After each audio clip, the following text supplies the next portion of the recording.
Want to go far in business and in life? You can't do it alone. The secret is expanding your network of personal relationships, building friendships, connecting on an intimate level, away from the office, over a coffee or cocktail.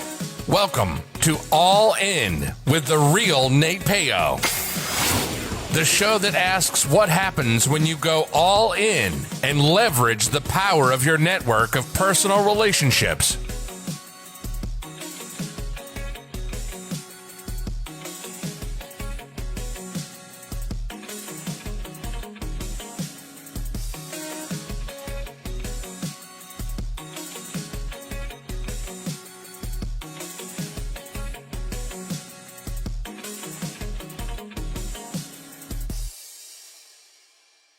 From author Donnie Bovine comes the book, How to Be a Success Champion, available on Amazon. After years of living other people's dreams, author Donnie Bovine decided to jump out on his own and start a business, thinking it would be easy. Instead, he had a rude awakening and quickly understood that he had spent 20 years being an employee and had no idea how to be a business owner. His business was tanking, and he was on the brink of losing everything when he decided to fight for business freedom. In this must-read and life-changing book, author Donnie Bovine shares with readers his story intermingled with lessons learned from his mistakes and his failures. In How to Be a Success Champion, you will find advice the author received from mentors and how he went from zero to a six-figure business. The author walks you through the steps of how to get out of your own way, how to play the game of business and win, find your strengths, how to network effectively, how to build a personal brand, how to create champions for your business, how to get great at sales, how to take complete ownership of you and your business. How to Be a Success Champion from author Donnie Bovine, available on Amazon in both Kindle and paperback editions. Order your copy right now. It makes a great book for corporate events too. How to Be a Success Champion from author Donnie Bovine, available on Amazon. Hello. Welcome to the All In podcast with Nate Payo. I am your host, of course, Nate Payo. Today, I'm joined by guest Jenna Malone. Welcome to the show, Jenna. Thank you for having me. So Jenna is an artist. She's a clothing brand owner. She's from Long Island, New York. And you like talking about mental health awareness and knowing your worth. And I think that's kind of, relates to your brand of underpaid clothing. Yeah, definitely. So one of the things I like to do is introduce my guests and a little bit of like the backstory, how we met, how we connected, because I think that's important to know when you're out networking, that like you never know who you're going to come across and meet. And I'm a follower of Gary Vee, and I think a lot of people listening are followers of Gary Vee. And you had posted, or you're on Gary Vee's Tea Time, and you had talked about, I think, struggling with a little bit of self-doubt about getting into your business. So I was like, hey, that's like the topic I want to talk about. It's important to me. Let's connect. And I think I messaged you on your Instagram and didn't get a response back, but then you messaged me on my Twitter and like, hey, can I come on your podcast? So it was like two ships crossing in the wind. So it was kind of cool how we met and got connected. So how was that being on Tea Time with Gary Vee? Well, first of all, it was nerve-wracking. I was nervous. I was completely nervous just talking to him. And it was unbelievable. Like when the team reached out to me and told me that I was picked, I kind of couldn't believe it. And even still, I'm like, yeah, I was picked, but like, I don't know, like maybe they won't have me on or something. And like the first day they have so many people in the queue too, that like sometimes you're not on the day that you expect to be on. Mm-hmm. So the first day I was not picked and I was picked the next day, but it was incredible. And just, I've seen his, the ex Gary Vee show plenty of times. And I always would, think I want to be on that show one day. And to be able to be on Tea Talk was 10 times better because he takes more time to speak with people, and you got a much more thorough response from him. So for the people that maybe haven't heard that episode, what was like your big challenge that you asked about, and what was your takeaway from it?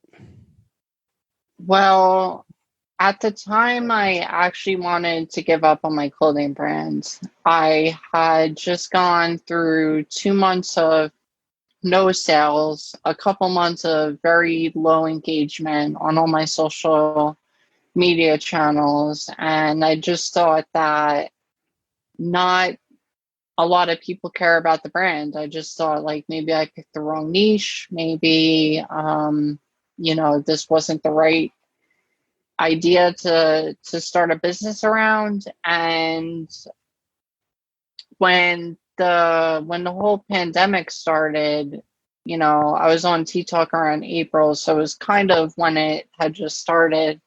My mind just went straight into negativity. It went straight into everybody's losing their job. I was watching the news way too much. I was like, it's going to be another recession. Like, people aren't going to be spending, extra money on a t-shirt that they don't need. My mind just went straight negative, and which actually brings me into my biggest takeaway from being on TikTok, which is that I am still very stuck in a negative mindset, and I need to get over that, not only to be successful in business, but to live a happy and fulfilled life. And Gary, when I was on the show, was telling me a story about how he was proposing an idea to his dad about the wine business. And his dad went straight into everything that can go wrong. And Gary spent the first 4 minutes explaining to him everything that can go right. And just that story alone really resonated with me. I'm thinking like Gary's dad. With every situation, I think this isn't going to work out. And that's preventing me from going forward in life. That's preventing me from doing things that I want to do.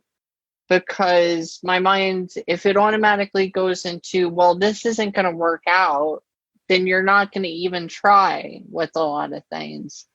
And I think my biggest mindset shift was, instead of thinking this isn't going to work out, think about, what if this does go right?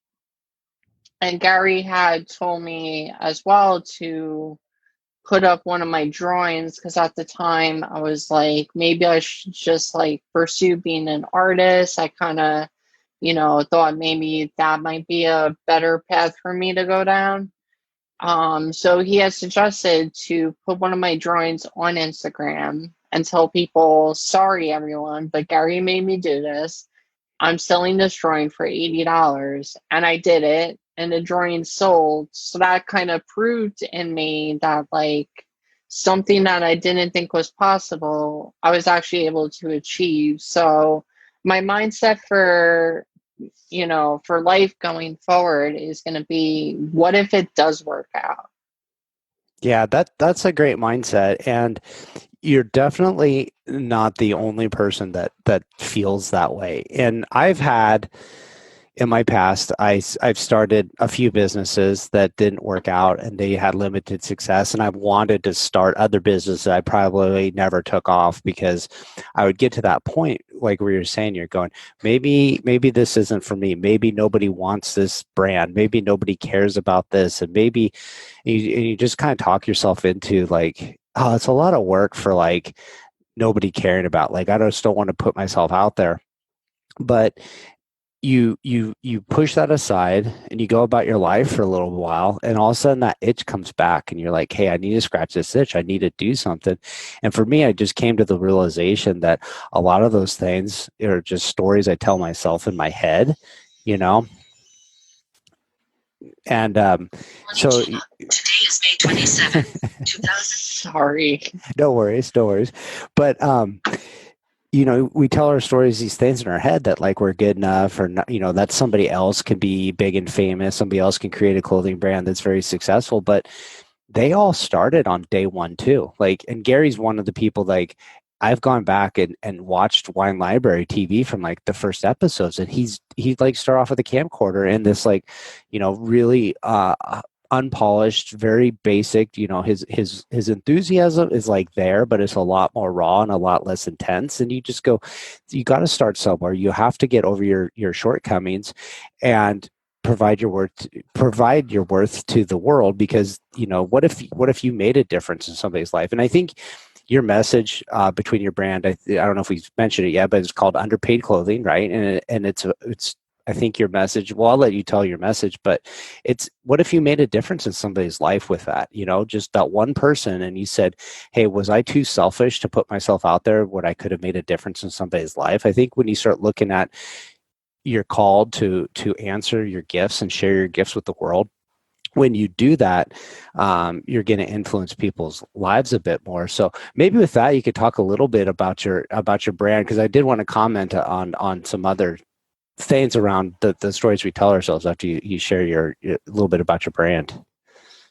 Yeah, definitely. And I just want to say before I share about my brand, I think you hit it perfectly right there, because after I was on the show, I had a ton of people reaching out to me, telling me I inspire them.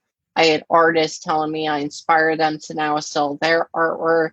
I had, and then people started as well with the clothing brand telling me that this is making a difference in their lives. And as someone who, I guess, just didn't have a lot of self-confidence, that to show that I can inspire other people is really powerful. So anybody can inspire other people.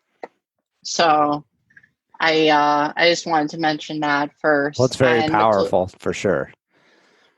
Yeah, definitely. It's powerful once you realize that, that anyone could do that. So the clothing brand, my clothing brand is Underpaid Clothing, and the story behind that is I've worked in a lot of toxic work environments where I felt like I was not paid what I was worth. And I'm the type of worker who just likes to work hard no matter what company I'm working for. And I followed the model that society and parents say you should follow, like go to college, get a job with benefits, work at that job for 30 years and then retire. And then that isn't realistic anymore for everybody. And when I got my first job out of college, I was only making like $2 more than minimum wage, and I had all this student debt, and I just felt very discouraged. And I worked in very toxic work environments where the management would leave passive aggressive notes throughout the building about how we had to come in on Mother's Day and Memorial Day or we'll get fired. We had to sign things during busy season telling us that if we call out sick, we have to provide doctor's notices. And we would get screamed at in the middle of the office. And in 2018, I had actually wanted to, I'm all over the place. In 2018, I was laid off from my job, and I was laid off 20 days before Christmas via text message. And, so I was on unemployment for a little while, and that was the struggle. And, I was going on job interview after job interview, trying to prove my worth to employers, and I got rejection after rejection. And 5 months into unemployment here in New York, unemployment at the time ran for 6 months. So I was about to run out of my unemployment benefits. And by month 5, I just completely, my depression, my anxiety, I'm usually a pretty productive person when I'm depressed and anxious. But by May, 5 months into unemployment, I just couldn't get out of bed anymore. And one day I did get out of bed and I started an Instagram page for Underpaid Clothing. And that was it. And I wanted to start the business for 10 years prior to that. I actually designed the first shirt back in 2008. Mm-hmm. And, I wanted to start it back then, and I had everything I needed to get going, but then I ran out of funds and I kind of put it on the back burner for a while. But a lot of that also had to do with doubt, kind of like fear of failure type of thing.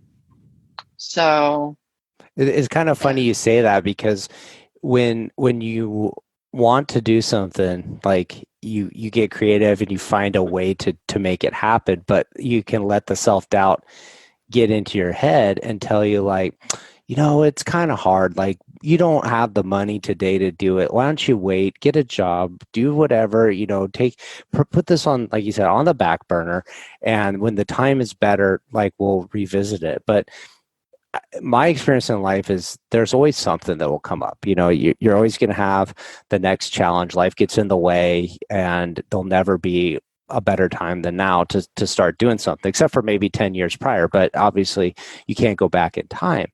And the idea behind Underpaid, what I was going to say to you is kind of this, like, thought I was having of this value, and the value we tell ourselves, like you're saying, hey, I'm not good enough to sell this shirt, and Gary's like, hey, sell your art, improve your worth. Like, you went out there and you proved your worth, and once you like do that and you say to yourself, hey, I've seen somebody else do it. So when you see somebody else do, you go, I could probably do that.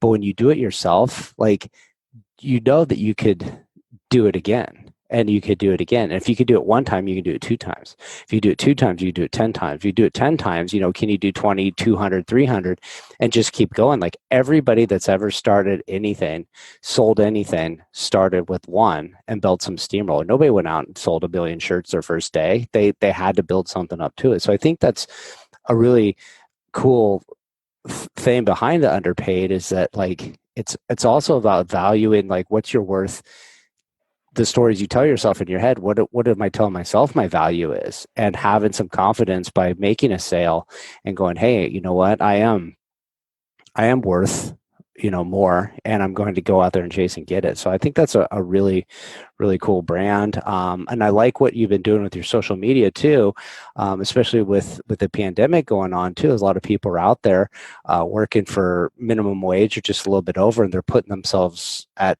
harm's way for because they're essential workers, and they're doing that. And we want to make sure that those people are taken care of, and are treated fairly. I think that's an important cause to get behind. Yeah, definitely. And, that's, there's a big divide around that, because there's been, a fight for a $15 minimum wage going on for a while in this country. And the same people who said that these essential workers, don't deserve $15 an hour, are the same people who are now relying on those people to eat, Mm-hmm. So Yeah. it's kind of interesting if you think about it. Yeah. So one of the questions I always like to ask my guests when they come on is this idea around luck. And, what does the word luck mean to you? How does it relate to your journey in life so far? And do you believe in luck?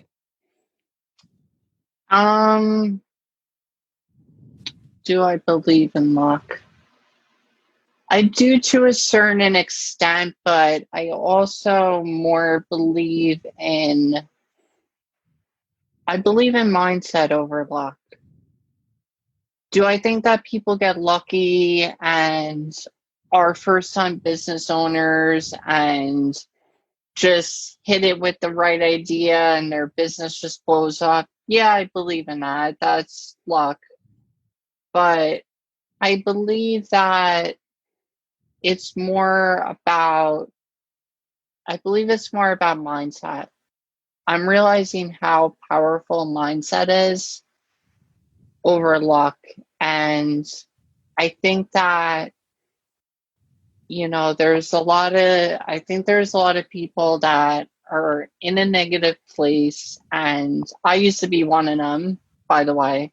I think there's a lot of people that are in a negative place and don't feel like there's any way out, which kind of ties to my clothing brand as well, because I feel like a lot of people who are underpaid just feel like it's always going to be that way. They're always going to be stuck at that job.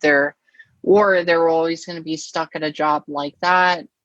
And I think that mindset is everything in life. Like, you have to believe that you're worth more, that there are bigger things in life for you.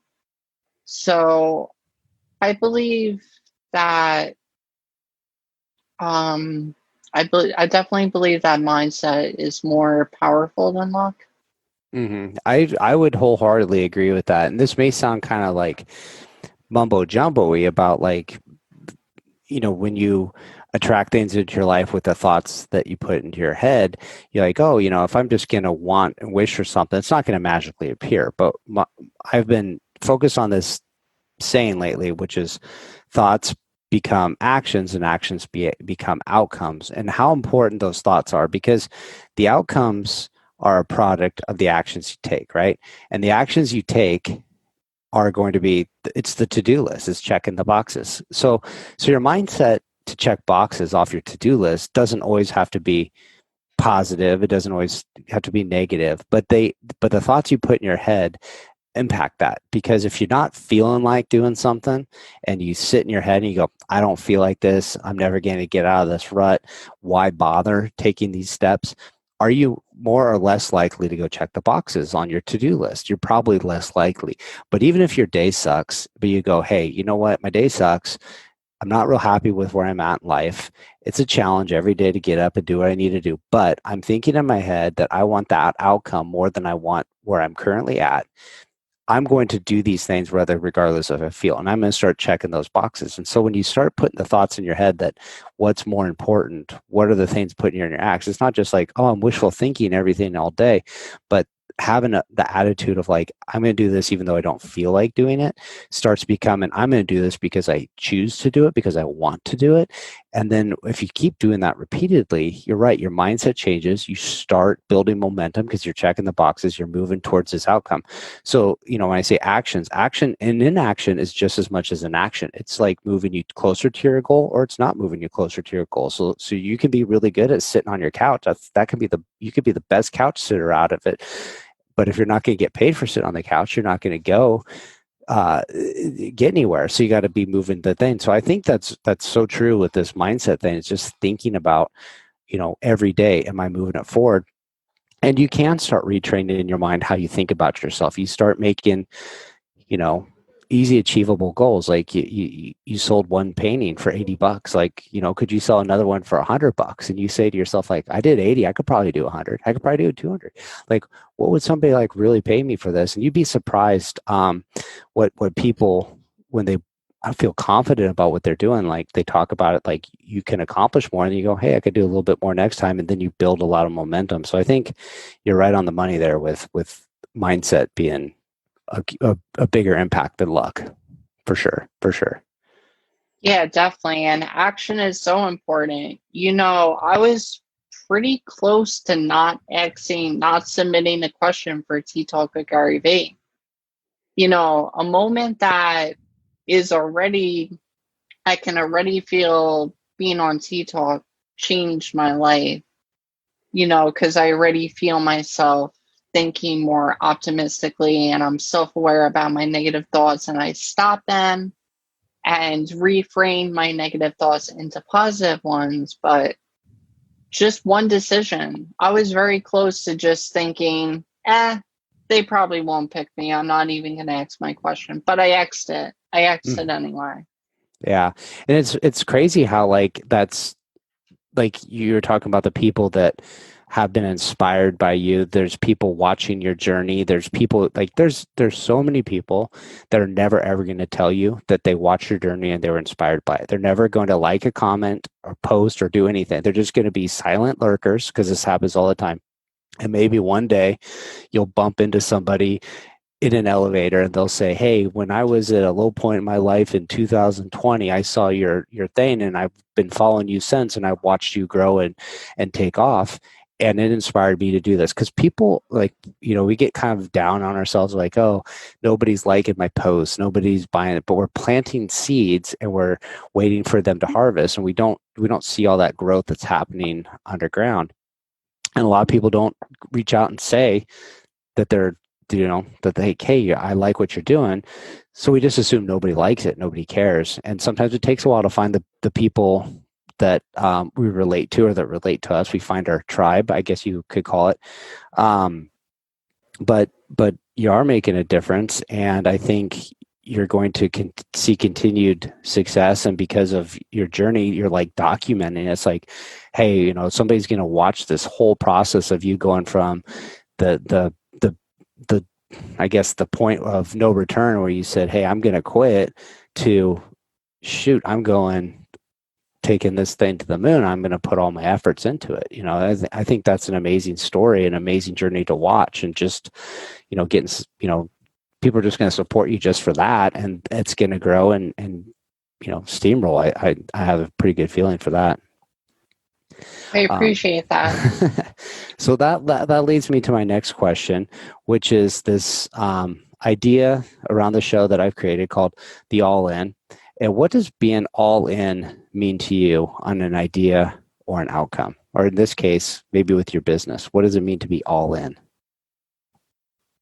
I think the first thing that comes to mind is putting yourself out there. And that's something that was very difficult for me. I grew up with social anxiety, and in high school, I didn't even talk to anybody. And how I got through that, how I got through my social anxiety, and how I became someone who put myself out there more, was just taking baby steps out of my comfort zone. And over time, I realized that's not so scary, or that's not so bad. And when I started Underpaid Clothing, I was very worried to put myself out there. I just didn't want to be the face of the brand. And did you just hide behind the logo, and like, I want the logo to be the face of the company instead of Jenna Malone? Yeah, pretty much. I was naive enough to think that just coming out with a great design would just sell itself. And I wasn't aware of how important storytelling is, especially since my story is so much the reason I started the brand. So to me, going all in is putting yourself out there. And one thing I learned recently as well is, if something's not working, trying something different. You can't just keep trying the same thing over and over again and then getting mad that it's not working. You got to try different things. If your Instagram page is not doing good because Instagram engagement's going down, try YouTube, try TikTok, try Pinterest, just trying different things, going all in, innovating, thinking of ways to be different. And that's what excites me. So yeah, I like the idea of, like, trying different things. And somebody was talking, I think, on social media the other day in a Twitter exchange, and they were saying, like, I tried everything. Like, well, you didn't try everything, because if you tried everything, you would have found the solution. There's a solution for everything. So like you said, you're like, oh, I tried everything. Well, maybe you tried all the social media apps and they didn't work. But then you could say, if you start asking yourself more questions, better questions, you start thinking about solutions. So you go, oh, nobody's coming to my social media page.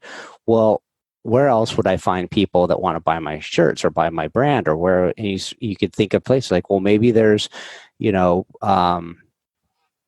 an event or something like that. I mean, maybe not now with COVID, but like, you start thinking of other alternative ways. You go, hey, a lot of people started their clothing brands by driving around in their car with a box full of, the trunk full of shirts, and they'd show up at, do you remember Tap Out by chance? The guys that were like, when MMA, UFC's like first kind of came out. Do you remember those guys? So No, there's I'm not too familiar with MMA. okay. So these guys created this brand called Tap Out. And this was like when UFC was like really small and really underground. This would probably be like 2000 to 2005. And they just drove to from show to show to show and local events, just like bottom of the barrel MMA underground fighting, and just like would sell their t-shirts and like constantly did that. And I think a lot of people that did brands like did a lot of guerrilla marketing, like pounding the pavement, making connections with people. And that to me is really like the core of it. Like you said, like you can't just sit there and make, hey, I got cool designs, it's going to sell themselves. I can't hide behind the logo, because people buy from people that they like, and you have to get your story out in front of people, and you have to be able to share it with people. And it's not just you're not like unique in this thing where it's like I'm going to let the brand do it. But like I've worked with startup companies, like engineers that go, hey, if I make a really great product, people are going to buy it. I don't understand why we have sales and marketing departments for this like really cool product. And then they go into like CEO of this company that they're founding. They're like, oh crap, I got to figure out how to sell my product because it's not taking off on its own. People aren't just showing up on my doorstep, and it becomes telling a story. And part of that story is you as the founder sharing like your vision behind it, what it means to you, where you want to take it, where do my dollars go to? It's a huge part of the process. And for you to be self-aware enough to just go, hey, like I got to take those baby steps. I mean, even when I started my podcast journey, I was like, hey, I got to do this more. And I was talking to a friend, and she called it your social media hangover. And it's where you post something on social media that like you're a little bit uncomfortable telling somebody about, and you do it. And like as soon as you post it, you go, oh crap, I got to take that down. Nobody's liked my post. And then like you delete it. And then you go, thank God nobody saw it. But in reality, you kind of got to say, hey, if I want to do something big, I got to put it out there and I got to let people see it. And if it doesn't resonate with people, nobody saw it. Well, cool. Nobody saw it. Who cares? Like, what do you got to lose? Oh, what if everybody saw it? Well, isn't that what you wanted to happen anyways? So it's like, it's a no lose situation. You either nobody's going to see it or everybody's going to see it. And the people that do see it are going to want to see more, or they're going to, move on, and they're not your tribe anyway. So it's kind of, I don't know. It's definitely a challenge to get over, and self-doubt's a huge, stumbling block for most people.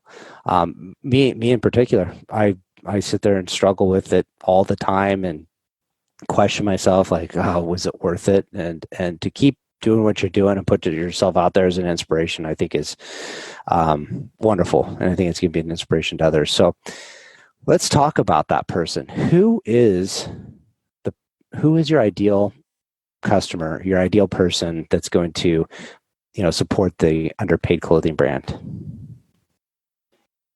I would say someone who feels like myself, like the system doesn't work, as far as like just because you go to college doesn't mean you're going to be promised the greatest paying job.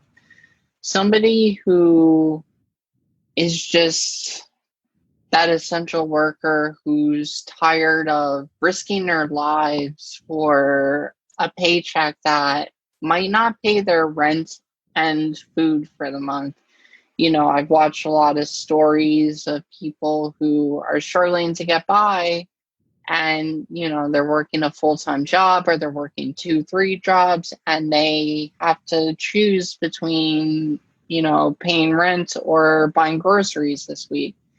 you know so I would say people who, and a lot of people get super passionate about it, because I've had a lot of people, it hits that emotions with them as soon as they see it. It's either they love it or they're like, that's not my thing.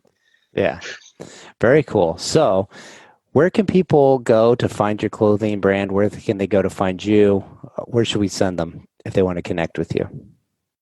So my clothing brand is Underpaid Clothing on Instagram, TikTok, on Twitter. I'm underpaid _co. On YouTube, it's Hello, I'm Underpaid. And my personal pages on Instagram, TikTok, and YouTube are Jenna_jams. Very cool. So if you're listening to this, please connect with Jenna. Go follow her. Just watch her journey. I think it's an amazing story. I think there's going to be a lot you'll see developed. And if you can, go over there and support the brand. Appreciate you coming on the show, Jenna. It was great having a conversation with you. I appreciate you having me. Thank you. Thanks. Make sure to visit our website, therealnatepeo.com, where you can subscribe to the show on iTunes, so you'll never miss an episode of All In. While you're at it, if you found value, we'd appreciate a rating on iTunes, or if simply tell 2 friends about the show. Looking to connect? You can find Nate Peo on LinkedIn or Instagram